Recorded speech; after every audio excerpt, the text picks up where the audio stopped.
안녕하세요. 부동산 백과사전입니다.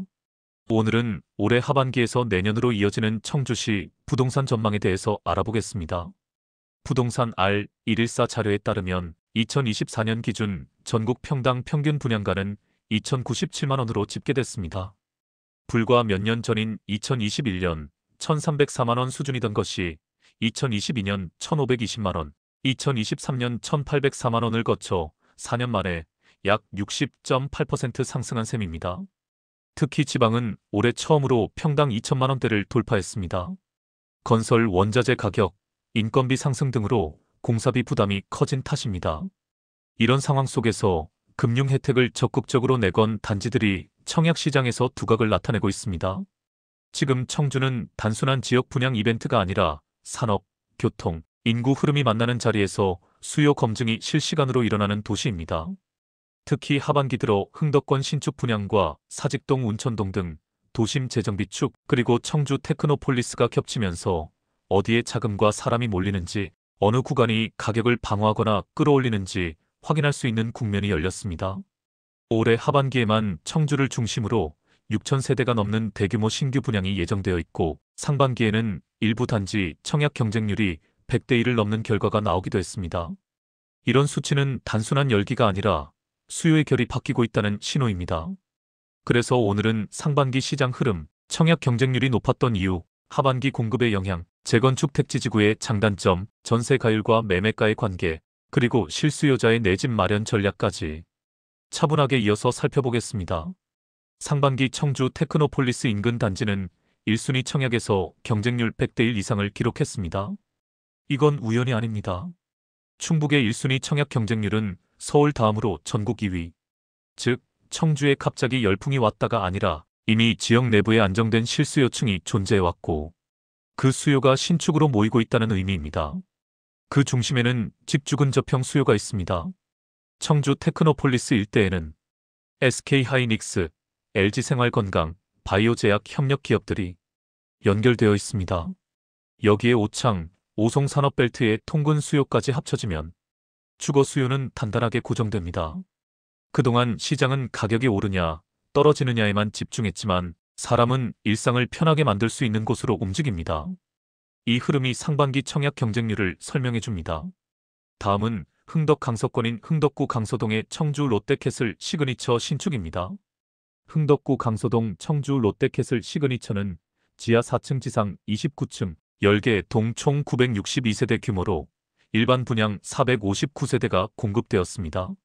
청주 롯데캐슬 시그니처는 광역교통 허브로 평가받는 입지 여건이 강점입니다. 충청권 광역급행철도와 오송역, 청주공항, 청주고속시외 버스터미널 등 편리한 교통망을 자랑하죠. 또한 커넥트 현대, 롯데아울렛, 롯데마트, NC백화점 등 다양한 문화생활 인프라가 인접해 있어 원스톱 생활이 가능합니다. 분양 조건, 타입, 일정이 명확히 공개된 정면 승부형 분양입니다.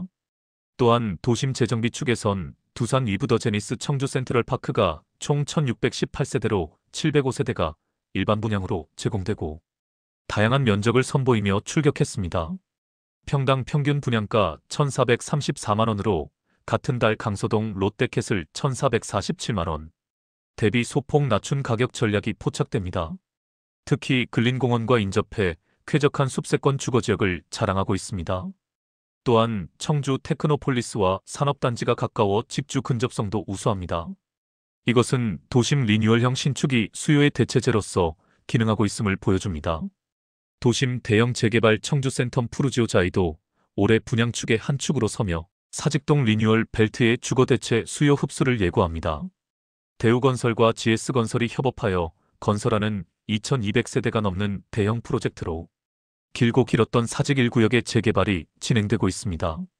정리하면 청주는 지금 분양이 곧 시장 리트머스입니다. 청약 시장에서는 외곽 신축이 가격의 기준이 되죠. 도심 리뉴얼은 대체 수요의 흡수처가 중요한 변수로 작용합니다. 그렇다면 주택시장에서 신축 선호 현상이 왜 더 강해지고 있는가? 요즘 시장에서 자주 언급되는 표현이 있습니다. 얼죽신, 얼어 죽어도 신축. 이는 단순히 새 집이 좋아서가 아니라 주거의 효율과 필요의 차이 때문입니다.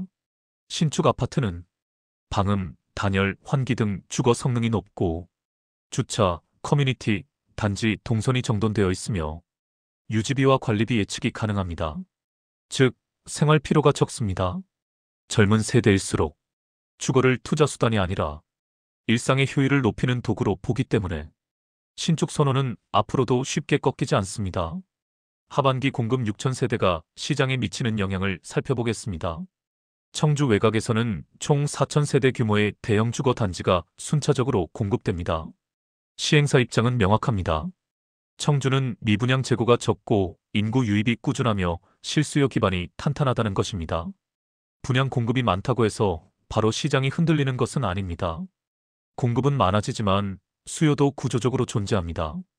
다만 모두가 잘 팔리는 건 아닙니다.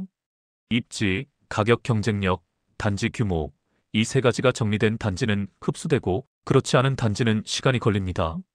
즉, 하반기는 옥석 가리기 구간이 됩니다. 재건축과 택지지구는 어디가 더 좋은가가 아니라 성격이 다릅니다. 재건축은 학교, 관공서, 상권, 교통 등 생활 인프라가 이미 완성되어 있어 도심 정중앙에서 생활 동선이 짧죠. 그래서 입지 경쟁력은 가장 강합니다. 단, 속도는 느리고 가격은 대체로 높게 형성됩니다. 택지지구는 도심에서 조금 바깥으로 퍼져 있는 경우가 많고 초기에는 편의시설이 부족하지만 주거 환경이 깨끗하고 구조가 최신형으로 설계되며 신혼부부와 젊은 세대 선호도가 높습니다. 즉, 도심의 재건축은 안정성이 있고 택지지구는 성장성이 있습니다. 도심은 편해서 살고 택지지구는 좋아질 것을 기대하고 사는 것입니다. 분양가가 오르고 있는 배경을 살펴보겠습니다. 청주 분양가는 평당 1,462만 원까지 올라왔습니다. 1년 새에 약 12% 상승했습니다. 원인은 간단합니다. 철근과 시멘트 등 건축 원자재 가격이 상승하고 안전 규제 강화로 인한 공사비가 증가했습니다.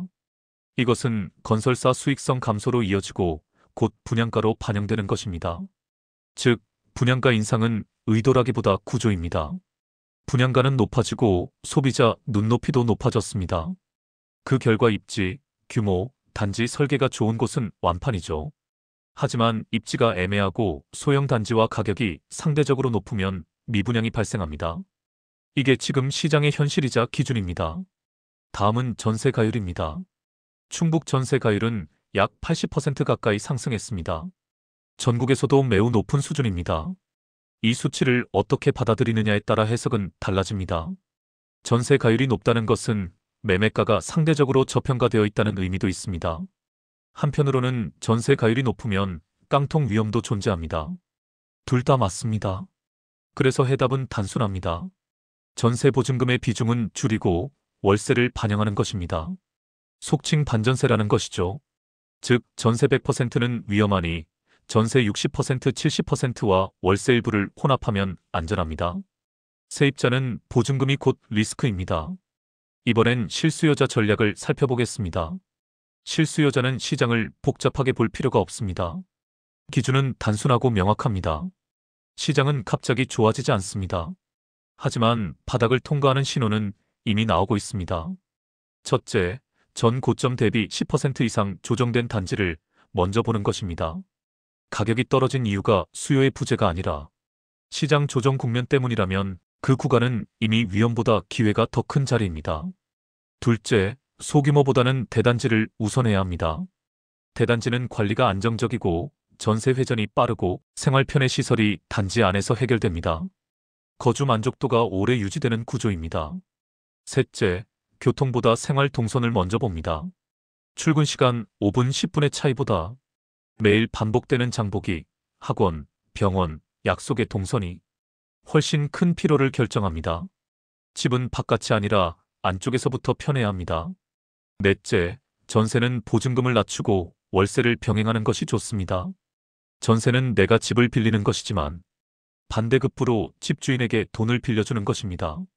보증금이 커질수록 리스크는 커집니다. 안전을 우선하고 여유를 남겨두는 것이 정답입니다.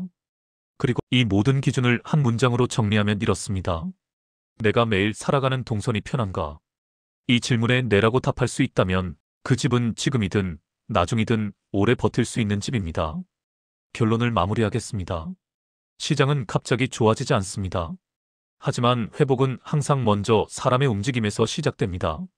누가 그곳에 살고 있는지, 사람이 머무는 시간이 늘어나는지, 저녁에 불이 다시 켜지고 있는지, 전세 가율이 바닥을 만들고 있는지.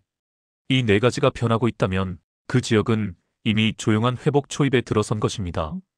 우리는 오늘도 가격이 아니라 사람의 동선을 봤습니다. 삶이 이어지는 곳, 피로가 줄어드는 곳, 그리고 일상이 편안한 곳. 도시는 그렇게 다시 살아납니다.